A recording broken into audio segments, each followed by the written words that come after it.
Very cool. Yeah. Now, we haven't get to see you in the cage, of course, since the summer. Don't want to spend too much time talking about that, but I don't know, when you look back on it, I mean, what went wrong? What happened?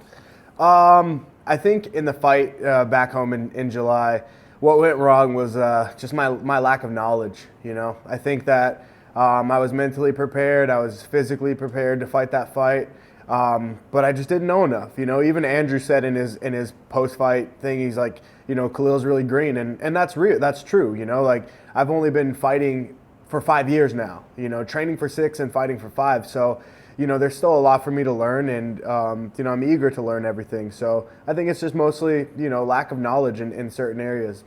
Let's talk about this fight. Fighting a newcomer. I gotta think.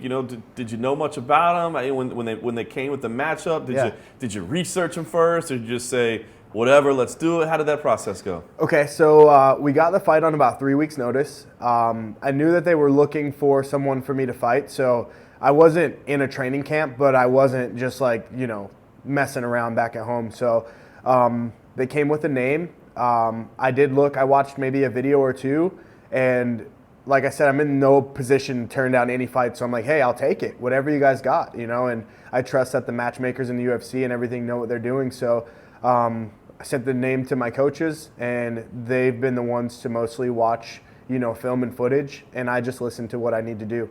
So, I think that it'll be great. If the UFC is bringing Tyson in, then I believe that, he's a good guy. And so for me, I just get to stay sharp. I get to, be in my best performance and behavior, and, just make sure that, that I don't disappoint this time. When you kind of close your eyes and think this one through, I mean, how do you see it going down? How do you see yourself winning the fight? I mean, I definitely feel and envision my hand being raised, and I can feel the emotion of everything that I've overcome in this entire, 3-week camp.